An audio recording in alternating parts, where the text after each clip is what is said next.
When you wish to touch the sky, how much would you give up just to reach it? Hiya! I'm Ink, and welcome to my Nook. Hope y'all are feeling well and got some sun today. If not, feel free to put me on your phone and go outside for a little. It'll help you feel nice and energized. This week, we have an interesting monster, something more humanoid and feminine than usual, and a starting pose that wouldn't be too striking. That gives me an opportunity to actually practice something I haven't been able to do for a while. Yeah, let's switch up the style to something closer to that. And I even have a fun starting point for us for the lore. Get ready to return to the breathing continent. So for those of y'all who are tuning in for the first time, this is a weekly monster making show where we start out by selecting 4 cards to serve as visual prompt for some art. Then we take that art and make a full monster out of it, with lore and a creature card so y'all can use these at your table. With no further ado, let's move on to the lore. So, this creature is something that probably was just a normal person at one time. Maybe she is a normal person where she comes from. Oh, but where could someone with such a strange body be normal? Well, how about the breathing continent? To review, the breathing continent is a setting I've been working on here and there in my videos.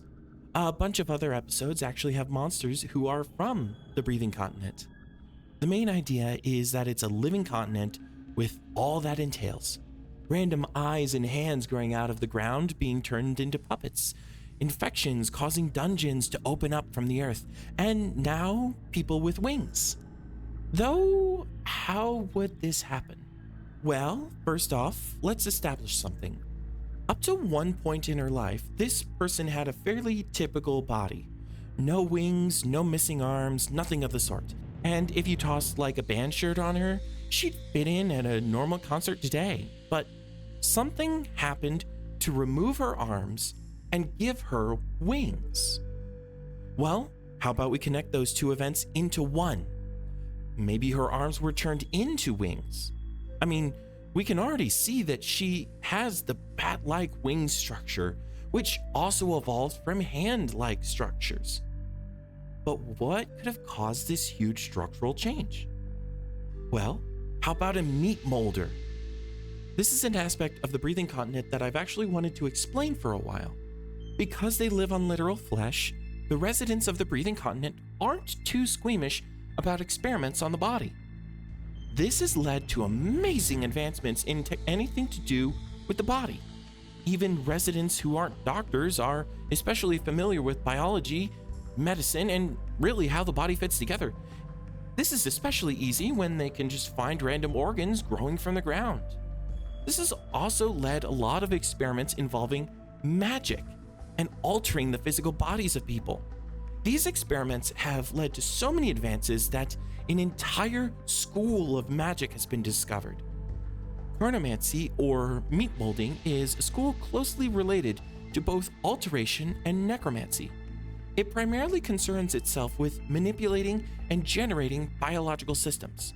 There are plenty of spells that you may be familiar with that have been adapted to this school of magic, such as mend flesh, create familiar, or hold creature. However, there are also many unique spells that adventurers especially would be interested in. Marrow Drain, Organ Enlargement, and Kahonge's Wild Mutation. But today's relevant spells are Limb Relocation, Bone Alteration, and Membrane Fusion. Essentially, this person wanted to have her body modified, another thing that is also easily accepted on the breathing continent. So she went to a meat molder to get her arms turned into wings. Then she was able to get a pair of arm prostheses grafted onto her shoulders. However, the nervous system is still fully connected to her wing arms, so controlling anything more delicate than these large mechanical claws really wouldn't work. And now she can fly, making her scouting job for her adventuring party that much easier, especially since she can pack a real punch with those new arms. Alrighty, Now that we have that lore, let's get the character sheet and fill it out. First off, the name. Let's go for a human-esque name, like Lana, but something stranger to go with her living on the breathing continent. Well, how about we add a glottal fricative, the h sound, Hahunga. But that's not enough. Let's add a title. Well, she went to a meat molder and looks kind of angelic, so let's call her Hahunga the Meatmade Angel. Next up are the abilities. Flight is pretty easy to do, but I want to twist it. Let's go back to that bat inspiration and use the name for their wing membranes. Pterygium wings. Now we have those new arms. These crushers aren't fast, but boy are they strong. So let's go for crusher prostheses. Finally, I want to add something that's fully skill-based, rather than relying on Hahunga's body mods. Well, how about her sense of direction and memory? That could be fun. Let's call it photographic mental map.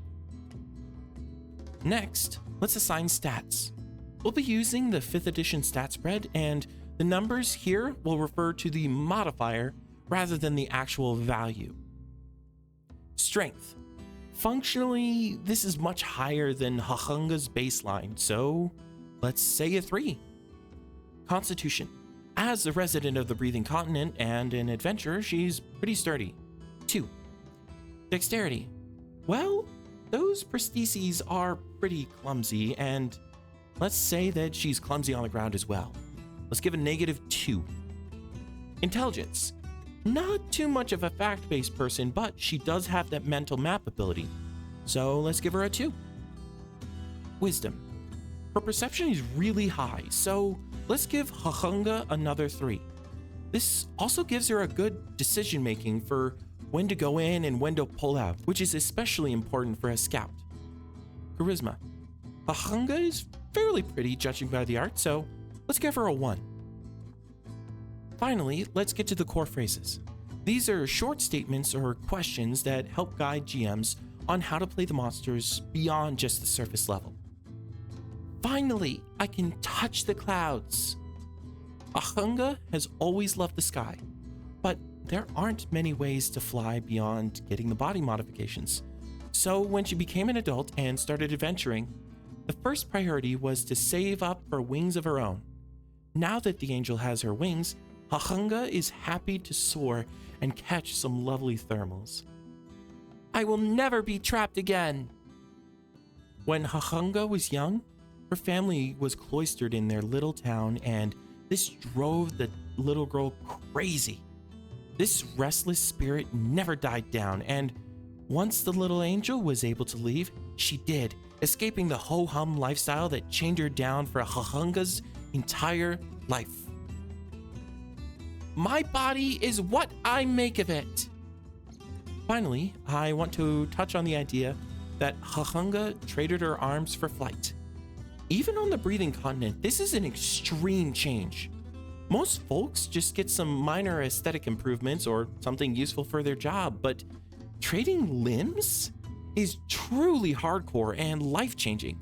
So taking that step is core to Hahunga's identity. And that's that. Thank you to everyone for coming around today. I'll admit, I was kind of ashamed of the meat space drawing and wanted to make up for it with a better digital version.